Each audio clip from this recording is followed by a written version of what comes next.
यह विदित होगा कि एक बीज होता है और वह बीज इतना सूक्ष्म होता है, उसको देखने के लिए भी गौर करने की आवश्यकता पड़ती है। वह कौन सा बीज है? खसखस के दाने के समान वह सूक्ष्म होता है। वह वटका बीज माना जाता है। उसमें जो विराटता छिपी हुई है वह दृष्टिगत नहीं होती, किंतु उसका वपन होने के पश्चात कालांतर में जब वह वृक्ष का रूप ले लेता है तो वह अपने आप में उसके भीतर छुपी हुई जो शक्ति है वह ज्ञात हो जाती है।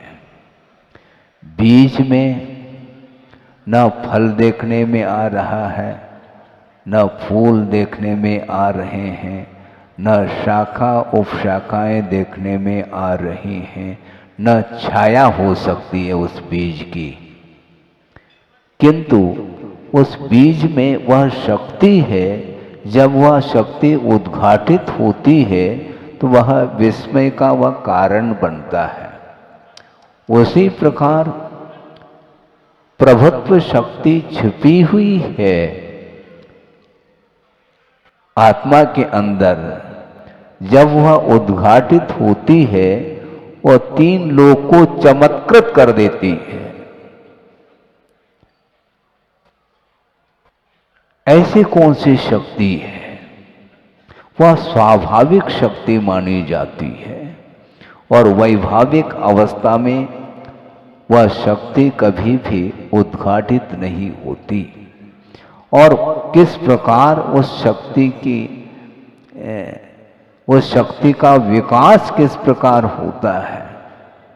शक्ति का विकास नहीं होता, शक्ति है उसको उद्घाटित किया जाता है और प्रत्येक जीव के अंदर वह प्रभुत्व शक्ति छिपी हुई है, किंतु उससे भी विशिष्ट कोई शक्ति है जिसके माध्यम से वह केवल ज्ञान की शक्ति तिरोहित हुई है। कार्तिकेयन प्रेक्षा में एक गाथा आती है, काव्य अवुवा दी सदी पुग्गल कम्मान येरसी सती केवल नान सहावो विनाश दो जाय जीवस। कापि अपूर्वा शक्ति दृश्यते। ऐसी कोई अपूर्व शक्ति देखने में आती है जिस शक्ति के माध्यम से वह क्षायिक जो ज्ञान है, केवल ज्ञान, वह तिरोहित हुआ है। तिरोहित हुआ है इसका अर्थ पहले उद्घाटित था ऐसा अर्थ नहीं लेना।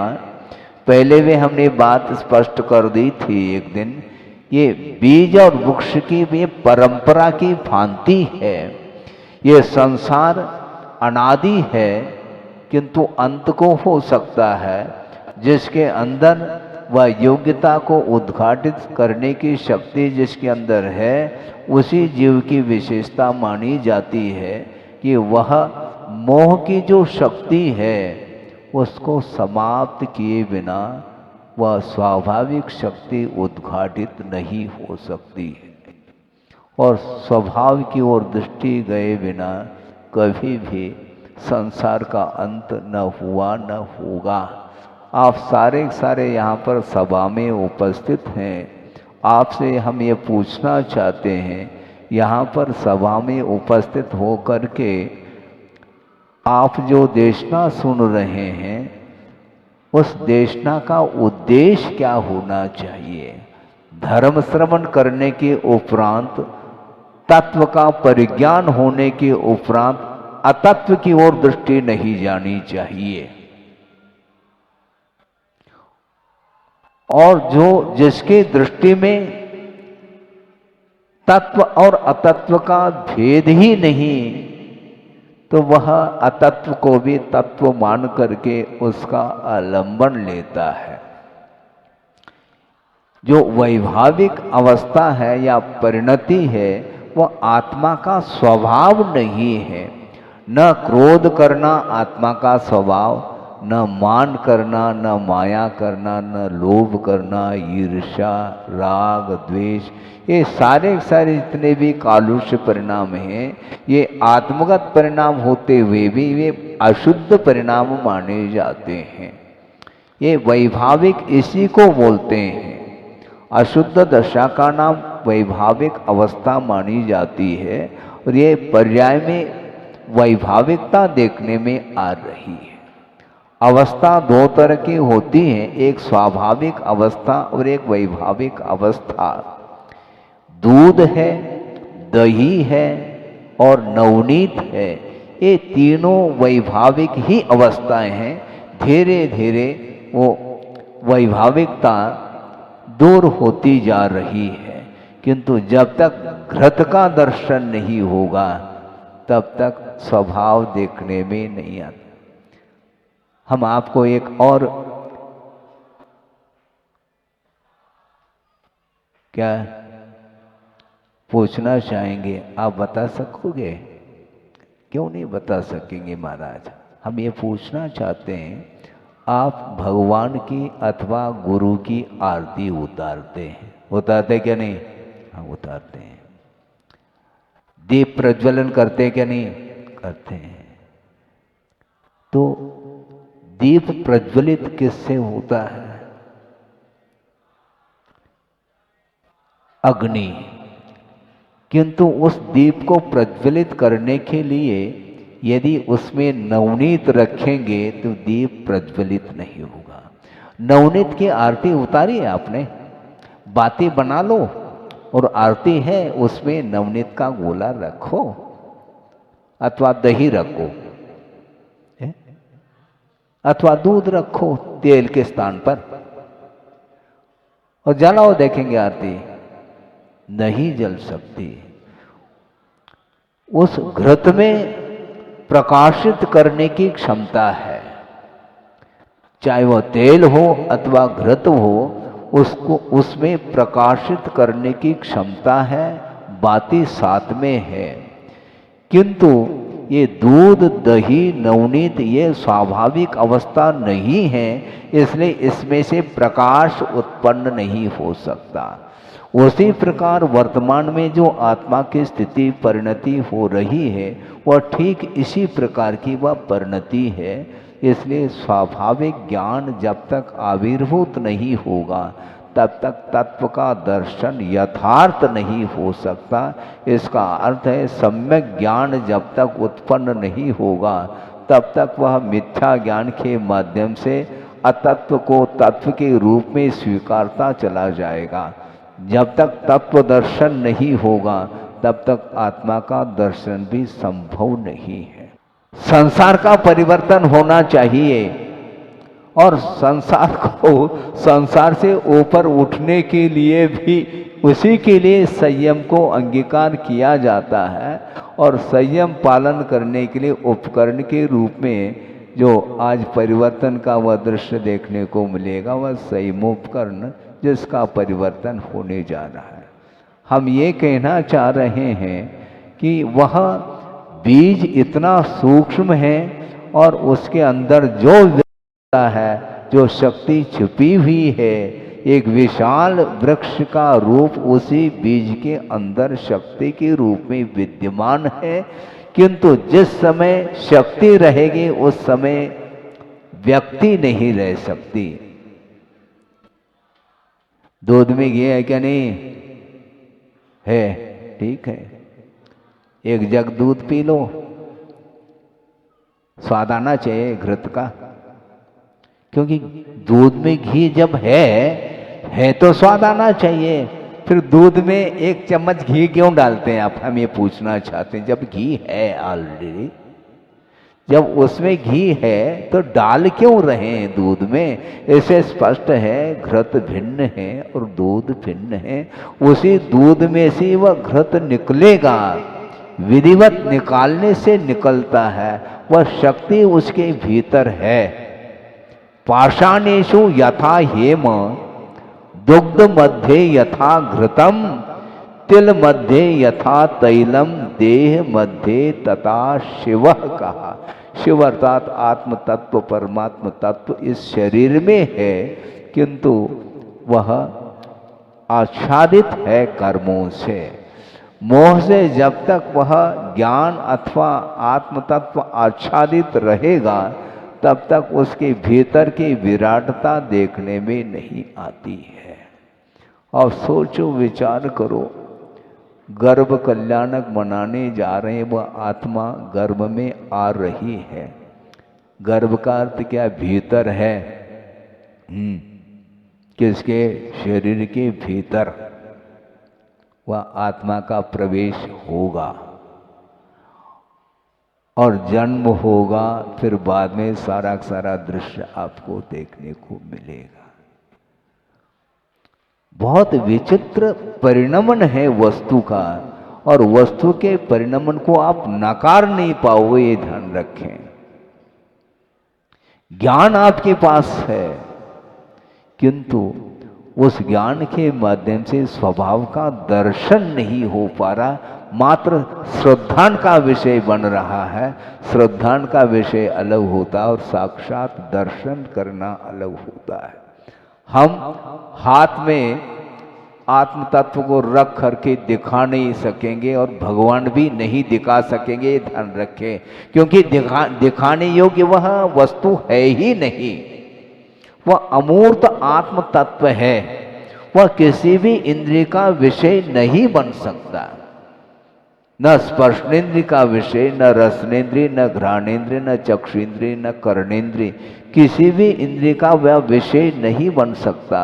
तो ऐसी स्थिति में उस आत्म तत्व का हमें दर्शन करना है, तो उसका दर्शन कब होगा महाराज? मोह को समाप्त करो। मोह का आवरण कर्मों का आवरण है। कर्म के माध्यम से वह आत्म तत्व अथवा ज्ञान आच्छादित है, उसको उद्घाटित करने के लिए साधना की आवश्यकता पड़ती है। और आत्म कल्याण करेंगे कौन? वही आत्मा।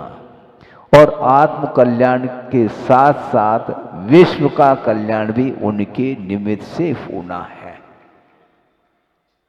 आत्म कल्याण करना फिर भी सरल है। सरल अर्थात वैसा सरल नहीं है, बहुत कठिन काम है, किंतु स्वयं आत्म कल्याण करते हुए भी विश्व का कल्याण करने के लिए जो उनका योगदान है, बहुत महत्वपूर्ण योगदान माना जाता है।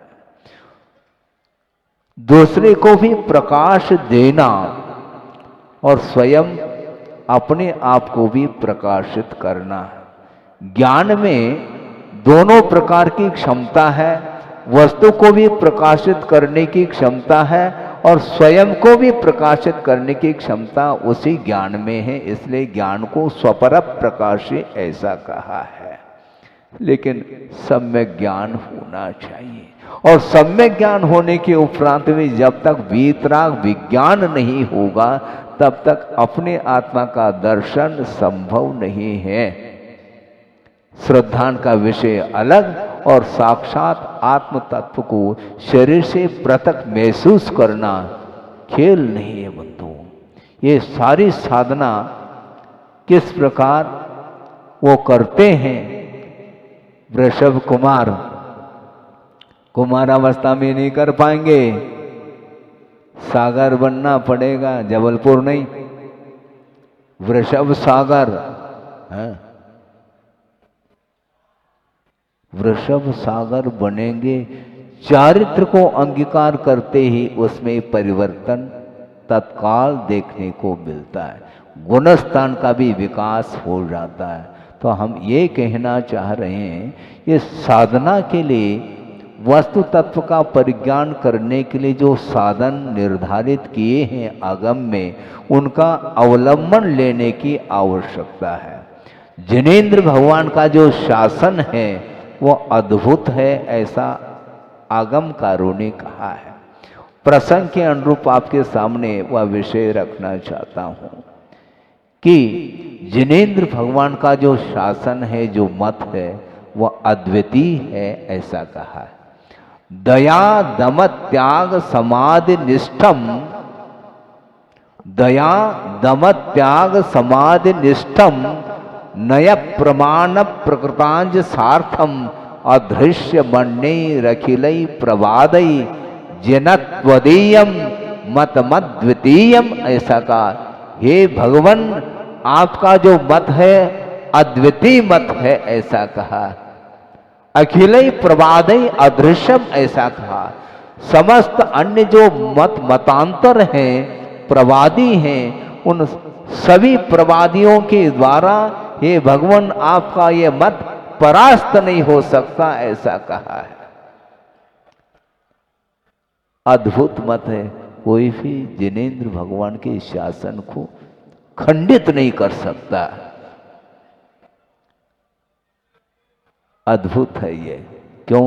समाधि निष्ठम, ऐसा। दया निष्ठ, दयाया निष्ठम, दया से युक्त है। दम से युक्त अर्थात इंद्रिय विजय, त्याग और समाधि, ये चार चीजें हैं। दया, दम, त्याग और समाधि, इन चारों से, इन चारों में निष्ठा रखने वाला ही वह आपका शासन है, आपका मत है। अनेक प्रकार के मत हो सकते हैं, 363 मत हैं, रहने दो। ये सारे सारे जितने भी मत मतांतर मिल रहे हैं देखने को, ये सम्यक ज्ञान के अभाव के कारण ही इस प्रकार विभिन्न प्रकार की मान्यता चलती चली जा रही है। ये मोह के कारण इस प्रकार की विभिन्नता देखने को मिल रही है। ये वस्तु की वैभाविक परिणति है, स्वाभाविक परिणति नहीं है। इसलिए वस्तु अनंत धर्मात्मक है। उस अनंत धर्मात्मक वस्तु को, उसका प्रतिपादन करने वाला जो ज्ञान होता है, वह केवल ज्ञान माना जाता है। केवल ज्ञान से विभूषित प्रभु होंगे, हम कब होंगे? सोचो, विचार करो। है प्रभु अर्थात समर्थ होता है। क्या समर्थ होता है? ये सामर्थ्य किस अपेक्षा से? विश्व को जानने की क्षमता उस ज्ञान में आ जाती है। इसके उपरांत भी वह ज्ञान किसी से प्रभावित नहीं होता। यही उस ज्ञान की विशेषता मानी जाती है। तो वहाँ तक हमें पहुँचना है क्या? नहीं पहुँचना है तो अपने अपने जो स्थान हैं, अपने अपने संबंधी जनों के साथ जो आपका अटैचमेंट है, उसको अटैची छोड़ो। उसके बिना अटैचमेंट दूर नहीं हो सकता। हाँ, परिवार को भूलिए। सुन रहे क्या नहीं? हाँ, तत्व तभी समझ में आएगा और तत्व के सागर हो आप। हैं, गुरुदेव ने आपका नाम रखा तत्व सागर है। और किसी ने कहा कि उनको भी हम मंच पर बुला रहे हैं। हमने कहा, हमने आशीर्वाद दिया तत्व सागर जी को, वहीं पर रहो। हाँ, बाकी जो कुछ भी पूर्व के संबंधी लोग हैं, वो उनका काम है, उनके ऊपर छोड़ दो। आप अपने तत्व में आ जाओ। तत्व अर्थात स्वरूप होता है। स्वरूप की ओर दृष्टि जाना बहुत कठिन है ये। हाँ, क्योंकि ये मोह का ऐसा एक प्रभाव है, वह मोह समाप्त नहीं हो सकता। ये जो धुंध है, धुंध है, कोहरा छाया है, मान लो और वह सूर्य का प्रकाश समाप्त हो गया उस कोहरे के अंदर। ये धुंध है मोह का धुंध, उसके वजह से वह केवल ज्ञान रूपी वह किरण संभव नहीं है। केवल ज्ञान को प्राप्त करना चाहो तो केवल मात्र ज्ञान रहना चाहिए और कुछ भी नहीं। मात्र ज्ञान की ओर दृष्टि, अन्यत्र दृष्टि नहीं।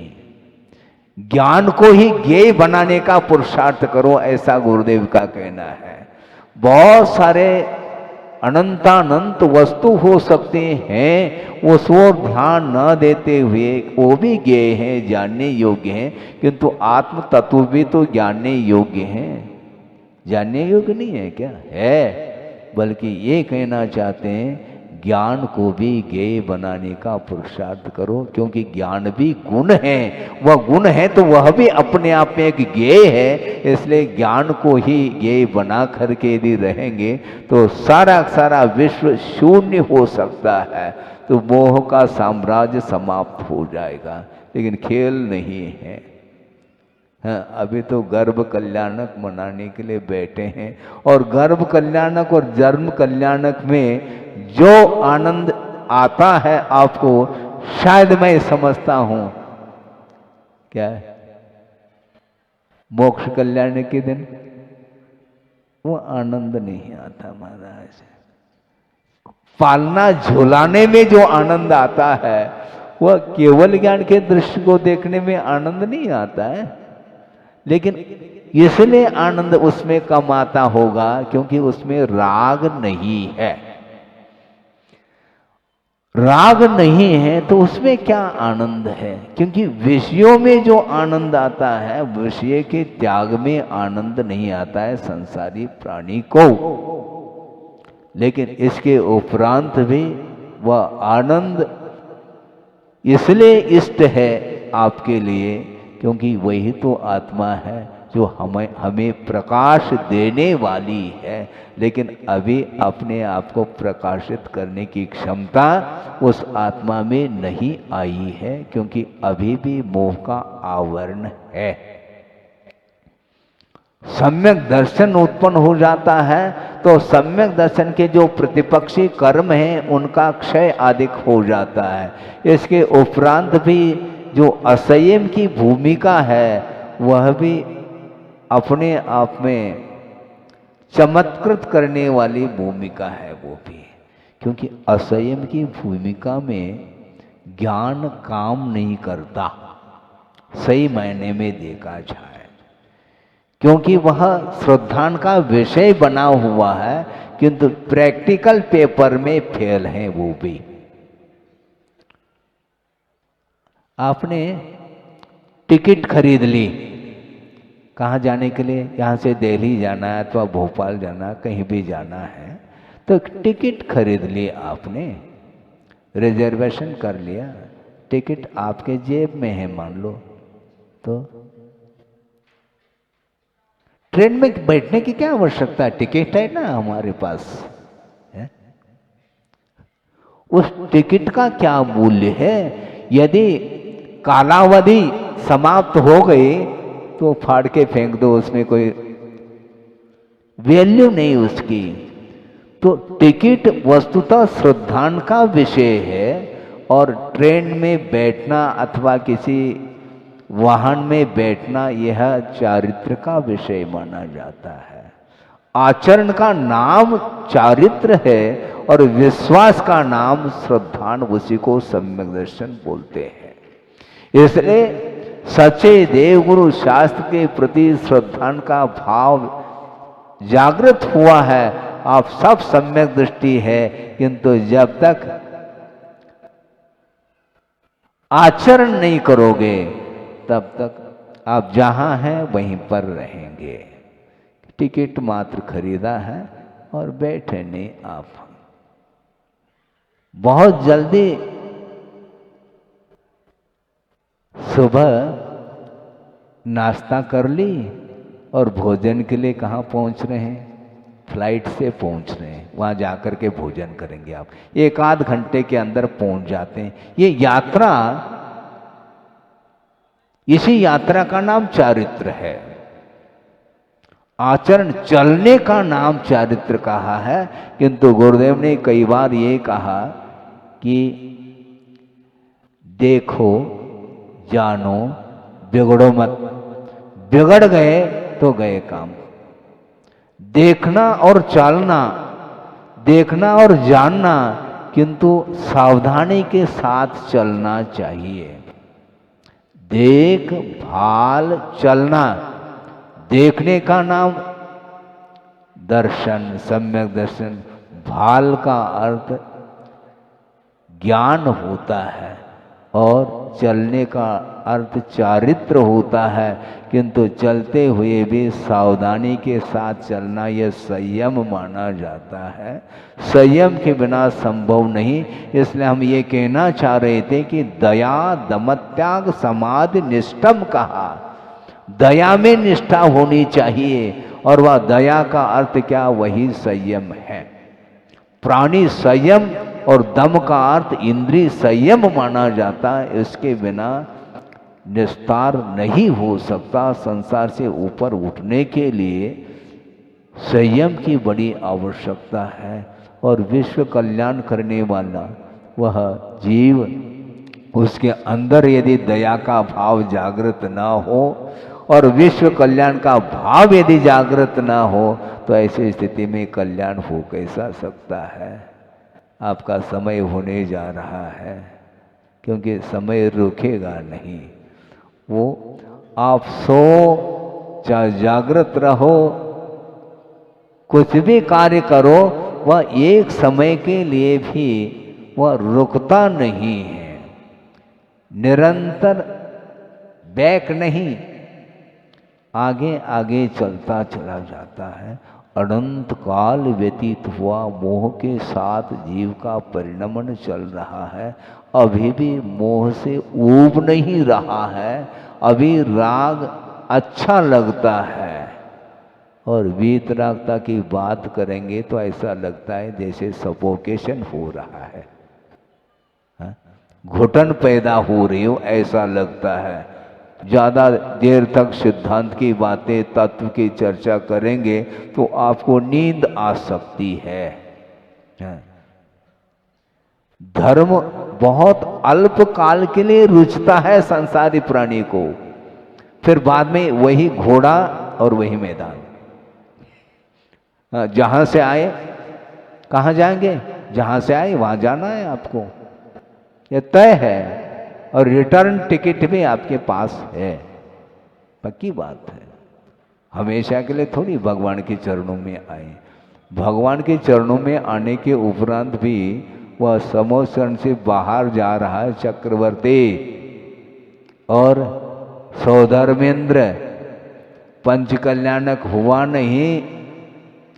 कहाँ पहुँच गए, जहाँ से आए थे वहीं पहुँच गए, बल्कि विक्रिया से आए थे और विक्रिया को समेट ली, और मूल शरीर तो वहीं पर है। अब सोचो, और धर्म कार्य भी कर रहा है और उधर सांसारिक कार्य भी हो रहा। सुनो, वस्तुतः ये कार्य रुकता नहीं। सांसारिक कार्य, इसका अर्थ हम ये कहना चाहते हैं कि वहाँ असंयम की भूमिका है। संसार का अर्थ एकदम मिथ्यात्व दशा की ओर ले जाना नहीं चाहते, किंतु उसके अंदर संयम का भाव नहीं है। भगवान के चरणों में रहने से संयम ग्रहण करने के भाव हो सकते हैं, लेकिन वहाँ पर मूल शरीर में वहाँ पर जो आनंद आता है वो अलग ढंग से आता है, क्योंकि ये पैरेलल चल रहा है। महाराज ये कैसा हो सकता है? सुनो, शुभ योग से पुण्य का आश्रव और अशुभ योग से पाप का आश्रव होता है, किंतु एक सामान्य कथन है, शुभ योग के साथ भी पाप का आश्रव होता है। जैसे ज्ञानावरणादि का बंध 10वें गुणस्थान तक हो रहा है और रुकेगा नहीं। असंयमी इसी को बोलते हैं, वह उतने क्षण के लिए आया है, उसके अंदर निराकुलता नहीं आई क्योंकि संकल्प नहीं है। राग को छोड़ने का संकल्प जिसके अंदर है वही चारित्र माना जाता है, और चारित्र के अभाव में धार्मिक अनुष्ठान तो वह कर रहा है, किंतु उसके बाद क्या करना, वो भी उसके अंदर वह ध्यान है। चक्रवर्ती आया है धर्म श्रवण करने के लिए, बाद में मैं क्या करूंगा ये भी उसके ध्यान में है, तभी तो वह उतने काल के लिए आता है। फिर बाद में भगवान भेज नहीं रहे फिर भी जा रहा है, वो उसका संकल्प है। क्या संकल्प है उसका? यही संकल्प है, इतने काल के लिए हमें करना है, उसके बाद तो जाना ही है। छूटता नहीं वो, उसके संस्कार समाप्त नहीं होते। अभी दीक्षा कल्याणक और आने वाला है, उसमें और विशेष रूप से विषय रखा जा सकता है। मैं इतना कहना चाहता हूँ, ये साधना के बिना उस आत्म तत्व में वह अनुभूति नहीं आ सकती। गर्भ में विद्यमान होने के उपरांत भी इतनी विशेषता है, जन्म होने के उपरांत क्या विशेषता है, उस विषय को भी हम समय पर रखेंगे। अभी तो इतना ही कहना चाहते हैं कि जिनेंद्र भगवान का जो शासन है, जो मत है, वो अद्भुत है ऐसा कहा। वह मत इतना अद्भुत है, वह किसी भी अन्य मतांतरों के द्वारा खंडित नहीं हो सकता, क्योंकि दया, दम, त्याग और समाधि से युक्त जो शासन होता है, वही शासन अपने आप में शासित करने वाला होता है। क्योंकि जीवों का हित जो होता है, इस प्रकार जैन शासन के माध्यम से ही संभव है। और सभी धर्मों में क्या है, प्रधानम सर्वधर्माणाम जैनम जैतु शासनम कहा। जितने भी विश्व में धर्म हैं, अपने अपनी मान्यता को लिए हुए हैं। उन सभी धर्मों में यदि प्रधानभूत कोई धर्म है तो वह अहिंसा में ही धर्म माना जाता है। इस धर्म का संचालन, इस तीर्थ का संचालन करने के लिए एक विशिष्ट आत्मा गर्भ में आ रही है, और उसका कल्याण करने के लिए सौधर्मेंद्र उपस्थित है। वो भाव विभोर हो रहा है, और शची उसका तो कहना ही क्या, वही हाथ में लेगी, पहले भगवान को गोद में लेगी। सौधर्म इंद्र के लिए वह नसीब में नहीं है, वो जा नहीं सकता, नो एंट्री, वहाँ नहीं जा सकता। उत्पन्न होने के बाद पहले वो लेगी, फिर बाद में इंद्र के हाथ में सौंप दे तो बात अलग है। और वह जा करके वह पांडुक शिला पर, कहाँ पर, सुमेरु पर्वत पर जा करके जन्माभिषेक करता है। वह भी दृश्य आपको देखने को मिलेगा। तो मैं शुरुआत में यहाँ से प्रारंभ किया था कि वह बीज कितना सूक्ष्म है, किंतु उसके अंदर जो विराटता छिपी हुई है वह उद्घाटित होती। बीज का वपन तो करो, बीज होना भी चाहिए। तो सम्यक दर्शन रूपी बीज के माध्यम से ही चारित्र रूपी वृक्ष खड़ा हो सकता है। बीजा भावे तरो रिव, इस प्रकार आचार्य समंतभद्र स्वामी कह रहे हैं। विद्या वृत्ता से संभूति स्थिति वृद्धि फलोदया न संत्य असत्य सम्यक्त्वे बीजा भावी तरूर। बीज के अभाव में जिस प्रकार वृक्ष की ना उत्पत्ति हो सकती है, न उसकी स्थिति बन सकती है, न फलोन्नति हो सकती है, उसी प्रकार सम्यक दर्शन रूपी बीज के अभाव में न वह ज्ञान न वह चारित्र संभव ही नहीं। इसलिए बीज को सुरक्षित रखो, है? बीज को सुरक्षित रखो तो वह बीज काम में आएगा। किंतु बीज को बोरी में बंद करके रखोगे तो वो बीज नष्ट हो सकता है। इसलिए सुरक्षित रखने का अर्थ उसको यथास्थान पर बो लेना चाहिए। बीज का वपन करेंगे तो निश्चित रूप से वह वृक्ष सामने दिखाई पड़ेगा। इस प्रकार गर्भ कल्याण ये विषय आपने सुना, और विशेष जो कुछ भी विस्तार के साथ जानकारी प्राप्त करना चाहो तो आगम के माध्यम से उसको हम देख सकते हैं, पढ़ सकते हैं, विचार आदि कर सकते हैं। इसलिए आत्मा के भीतर जो अनंत शक्ति छुपी हुई है उसको उद्घाटित करने के लिए मोह का अभाव करना अत्यंत अनिवार्य सिद्ध होता है, क्योंकि आवरण जब तक नहीं हटता तब तक भीतर की वस्तु देखने में नहीं आती। उसी प्रकार अपने को आवरण हटाना है, कोई दूसरा हटाने के लिए नहीं आएगा, स्वयं को हटाना है।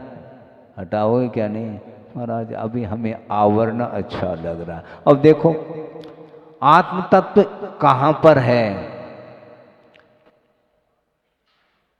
द्रव्य कर्म अलग है, भाव कर्म अलग है और नो कर्म अलग है।